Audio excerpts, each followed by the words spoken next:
પહેલા 72 દેશના વાવટા ફરકતા દરિયા કિનારે ફરી મોજા ઉછળ્યા. ભરતી અને ઓટ સાથે ધસી ભેખડો અને દરિયો નજીક આવ્યો. આજે વાત ખંભાતના દરિયાની.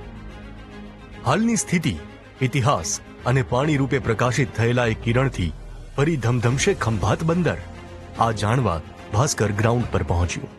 જે ખંભાતની જે દરિયાઈ ડંકો છે એ અહીં તમને સામે દેખાય છે. ત્યાંથી આગળ 3 થી 4 કિલોમીટર આગળ દરિયો હતો અને અત્યારની સ્થિતિ તમે જોઈ લો કે દરિયો માત્ર ડંકો છે એ ડંકાથી ફક્ત ને ફક્ત 500 મીટર રહી ગયો છે.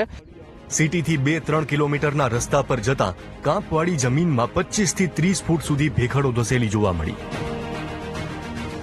ડંકી પોઈન્ટે સુરક્ષાના બેનર જોવા મળ્યા. અહીંથી આગળ જતા પગ કાદવ કીચડથી લથબથ થતા ગયા. જે ભેખડો બની હતી અત્યાર સુધીમાં દરિયાઈ માર્ગે જે કાંપ આવ્યો એના લીધે, તે ભેખડો પોચાળ હોવાના લીધે, ભરતીના લીધે એ ભેખડો અત્યારે ધીમે ધીમે તૂટી રહી છે.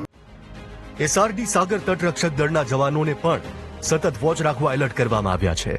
ખંભાત તાલુકો ભૌગોલિક રચનાના લીધે 2 ભાગમાં વહેંચાયેલો છે.